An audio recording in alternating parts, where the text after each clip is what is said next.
Welcome to Knackerbox Garage, a Scratchy Pants production. So we're looking at the end of the soldering iron.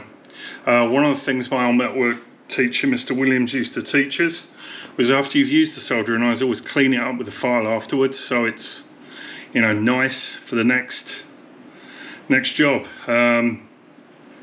So here it is. That's pretty good enough. You're trying to just get the tip clean. I picked this up, and one like this one's sort of ridiculous, and it flops around a bit. And like five of them for I think $3. I mean, they're old, but they work, and it's providing the head doesn't flop around. And I mean, if it does, it's copper. You just beat it until it doesn't. Like this one, I don't know what this one's story is, but it's actually it's flopping in the handle. That's what's happening. Oh no, it's the tip. The tip's moving, but we can get it hot and then whack it with a hammer, and it'll come back to shape. Yeah, very, very useful. I think probably professional starter motor repairers would use a bigger electrical one than I did, but or tried, because I did try this one. It didn't work. Anyway, there we go. So now I've got to find a socket for this, push the bushing out, push the new bushing in. So I realised I've pressed new bushes into this. Press the old ones out, put the new one in, that's the new one. And I've pressed this one out using this socket. And I'm just pressing the new bush in, just using the vise and soft jaws, and that's it. Sorry. So here it is finished, and I know what you're going to say. Well, you didn't show us doing it. Well, I showed you me soldering on the brushes. Basically, I'd made a bit of a mistake. I had to unsolder and resolder the brushes that go to the windings, actually in situ, and then just pushed everything together.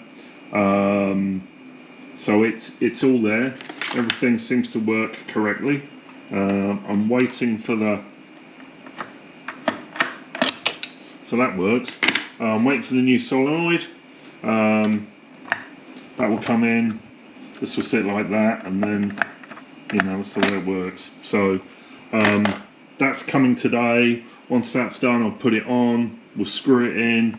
We'll put it back on. We'll hit the button. If you want to see details, other details of repair, Gregory Bender's excellent website, This Old Tractor, which is dedicated to motor goods, has a whole section on rebuilding the very Bosch starter motor that I've just done. And I wish I'd found it before it started rather than after I'd finished, but there we go. Maybe there could be a link somewhere. Nah, there won't be. I say it, and I know other people say it, and it never shows up. Maybe I'll add it in the comments. Who knows? The new solenoid is in, and it's fitted. So I'm going to put the starter on and we'll give it a go. Yeah, so give me a few moments. So I'm back on the not working starter. I just pulled the bottom off, and it span really freely, and this all moves really nice now, which it didn't before, which is good. It was kind of stiff, but the rotation of the shaft is still a bit stiff, and what I think I'm going to do is pull the cap off. There's some shims under here. May pull a shim out, put it back together, and see if the shaft spins freely.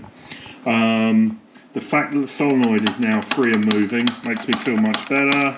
I think that may be an assist, but the shaft for the starter is a bit stiff. I think it's tied to the fact I put new bushes in, and I think the new bush that I've squashed in is possibly pressing down a little bit, so I'm just going to give it a bit of free play and see if that makes it better.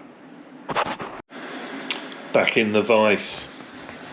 Yeah, so the starter motor's off the bike. I did put it on. I took it apart. I got the solenoid mechanism to move really freely. I got it spinning freely. Put it back on, connect it up, hit the starter button. The solenoid made a beautiful smack noise. So it's really engaging well, and nothing. So even with new brushes, I think my starter's dead. Just very happy it got me home when it did. So the new Valero starter shows up It says tomorrow. Looking at where it is, it's in Ohio now. I don't think it's going to be tomorrow. Could be wrong. Could be pleasantly surprised, but we'll try the new Valero starter. I've actually got the bike on charge. So I'm charging the battery. I've done a check on it, and I've got good current and power. I believe the Valero starter uses 2 bolts like this to hold it on, so I'm going to measure up one of those if I can go and get a couple of these. Probably get stainless Allen screws. And then once that's on, I can give her a bloody wash because she's filthy. She's been like this since, well, it's been like this for a week really. Not very happy. Not very happy chappy. Anyway, when I get the new starter, we'll put it on and we'll have a look. So what you're looking at here is my new replacement starter and the original starter. The original starter weighs a good 10 pounds, cast iron, very nice, heavy duty.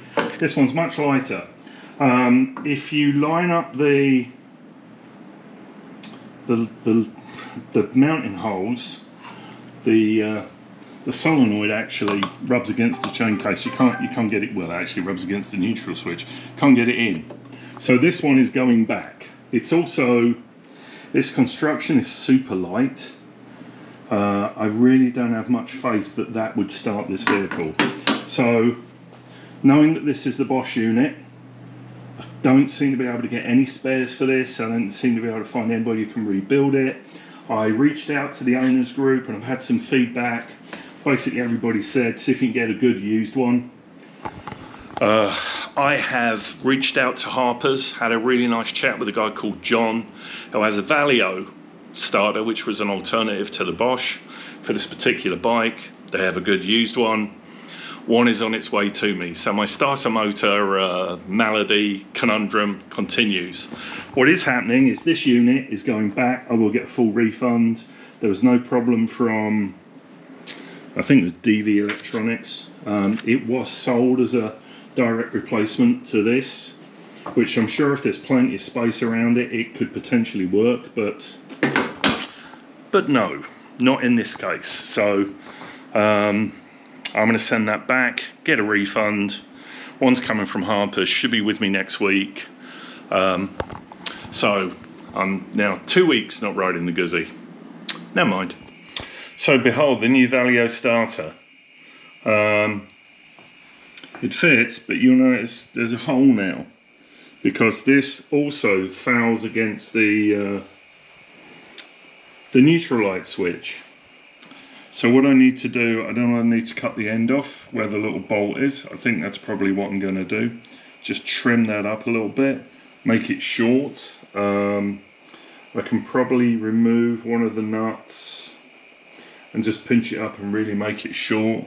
And then I think the 10mm screws, I'm wondering if I can get some small Allen caps that would fit in, because I don't know if you can look in, maybe I'm looking over the top. There's just a little bit of room there, but not a lot. I'm not going to put a ding in the solenoid, but that should work. So there's a little bit of modification to be done. So I will start on that, but it's virtual Friday night for me, and this has just arrived, and my wife is sitting at home with a glass of beer. Well, through the window, home. And I should really be there as well, having a glass of beer. So I'm going to do that, and we'll fix this tomorrow.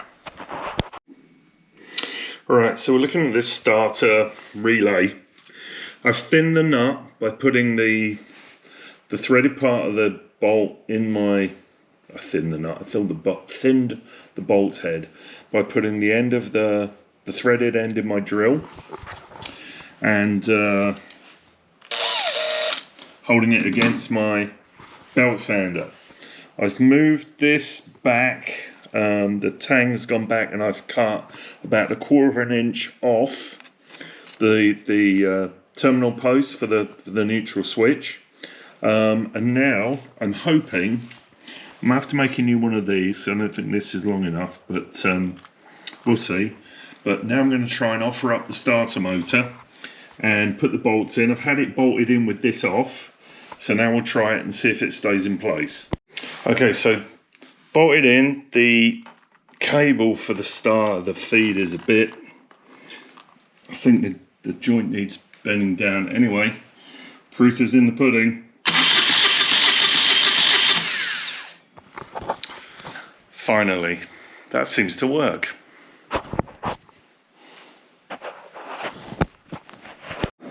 So the start motor's back off again because I wasn't really keen on the way I'd got this held. I'd put a ground down bolt wherever the head is here, and I didn't think that was great. So what I went out and bought was countersunk, and that should just fit in there now. I've countersunk the hole. I'm just going to tidy it up, put it in. I'm just going to wind it up and put it in, put the starter on and see how it goes, and then if that's successful I'll match it to that one. So that's the countersunk fitting in, holding the neutral switch and the relay. So I'm just going to do the same to this one, so it's the same. So there we go, 2 countersunk screws. This doesn't sit properly on the top. I don't know what the story is with it, but it kind of looks like that. Now I'm going to put the starter motor back on. Let's pull that out. Wipe some of the WD-40 off here and off the exhaust. Anyway, right, so starter motor back on and we should be good. So there it is, finished. It's in, it works. What a job that was. Yeah, it just goes to show you can't trust sometimes, you know, a bargain on the internet is not really a bargain. Luckily I got a full refund on that. On that dodgy Chinese $89 starter, so that's good. Yeah, I did try and repair my starter. I've still got the old one. I may still try and get that repaired. I've got it. There's no rush. I do have the new solenoid for it, so we'll see. But this may also see a slight pause in video production because it's summer now. And I know you're probably going to be watching this sometime in July, but it is June. So I've probably got like 5 or 6 rides to do yet. So maybe there'll be some ride footage. And I've got a plan to go to New York coming up, and I've got an ADV ride coming up soon, which I plan to use the KTM on. So this is why I'm keen to get this off the bench, because I want to put the KTM on so I can then fit my GPS to it instead of Ian's XT. I want to modify the way we connect the mount so it's easy to snap them in and out, because the XT2 has a different mount to the XT, believe it or not. And I've got the old one, Ian has the new one, and I really don't need to buy an XT2 for one trip. Anyway, that's it. Hope you've enjoyed this. I am now going to ride my motorcycles. So there's probably going to be like a video every, let's say once every 3 weeks or once a month until we get back to restoration season, in which case then we'll be back to it. But ride safe, have fun, and see you sometime in the autumn or winter. So that's it for this episode. See you on the next one.